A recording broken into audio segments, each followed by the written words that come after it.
Steve, this week we're grabbing our staffs and we're surfing the sands in Omno.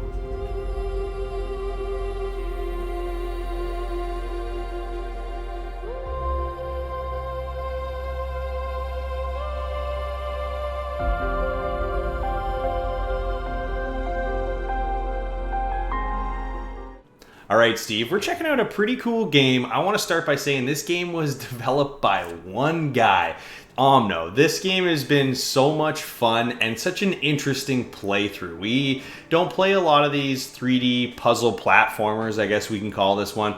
And it had a very unique style to it as far as the graphics and the music and kind of the story that it told kind of as we progressed through this game. What did you think kind of your first impressions of this Game Pass game? Yeah, first off, I thought visually it looked stunning.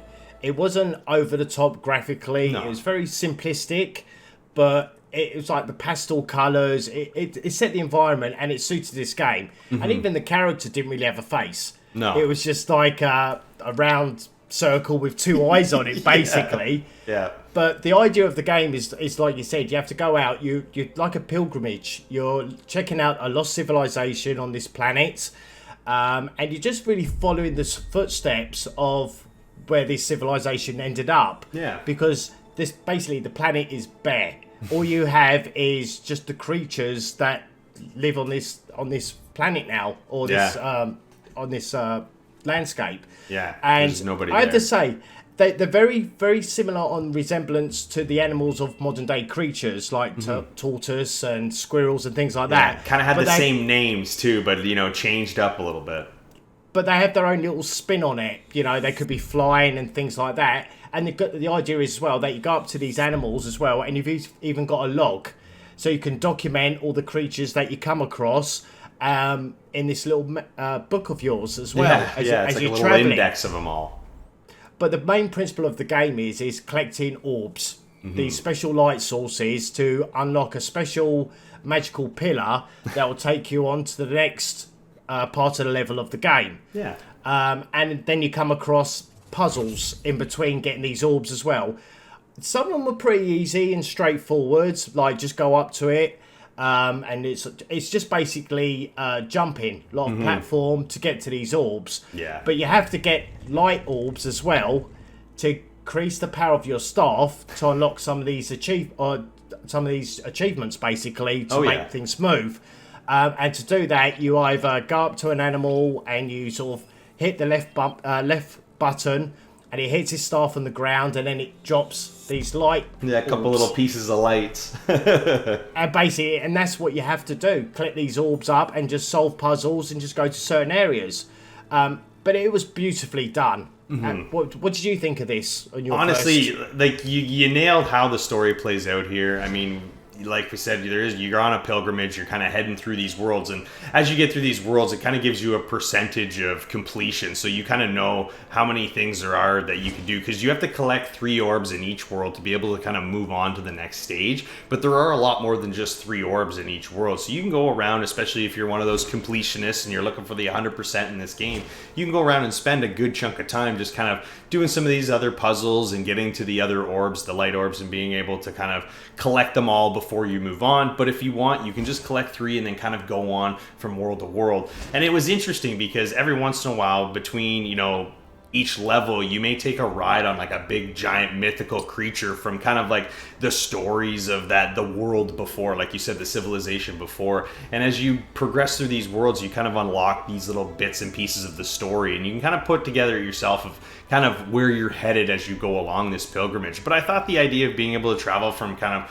checkpoint A to checkpoint B from level to level on this big, giant monster or whatever it may be, and you kind of travel through, I thought that was really well done. The audio in this game kind of suited perfectly. I mean, it's kind of this mystical feel the entire time, but there's no combat in this game. It's just, you're just collecting light and you're enjoying your journey from, the beginning to the end. And I thought they did a great job here. I didn't have many complaints about this game other than the fact that if it went any longer than it did, I played through fairly quickly. It was about 2.5-3 hours total.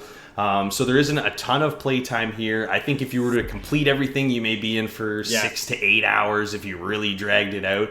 But honestly, the game kind of suit the time that it took to play. If it went on any longer, I would have felt like maybe it was getting a little repetitive, because the puzzles were definitely getting harder as you got through the worlds, and you unlocked abilities in each world that kind of help you get through some of the puzzles. And I thought that was actually probably my favorite part, is that you get, like we said, you get to surf on your staff, so you're kind of going through the sand dunes and, through the mountains on the snow, and you can fly with the staff, and there's a lot of cool things you can do and unlock, and it kind of opens up the gameplay a lot more as you progress. And I really enjoyed that. But if it went on much longer, I would have been like, this is starting to feel just like a little too much. You know what I mean?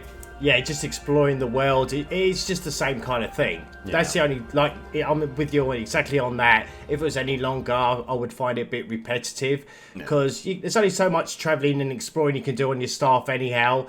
I did have a little bit of issue sometimes on the jumping motion, on trying to climb up rocks and things, because it looks like you can just grab onto the edge, and that's great. But then it doesn't make it. Then you have to walk around and try and find a suitable point where you are supposed to jump up. And like you said, the abilities, you get your quick speed dash as well, and your staff and stuff like that. But overall, it was a well-made game for one person. Oh, for sure.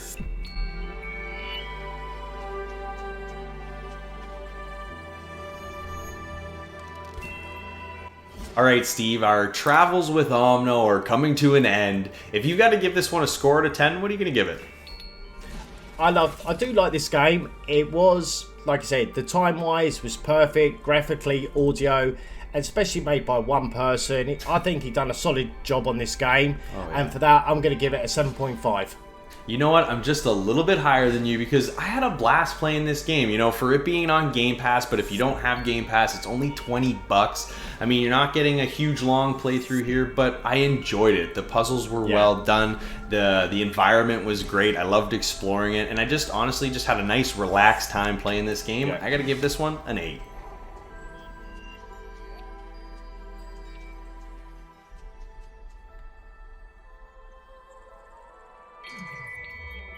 A great 3D puzzle platformer that has a relaxed playthrough. It's short-lived at about 2 to 3 hours, but completionists may be able to squeeze a couple more hours out of this one.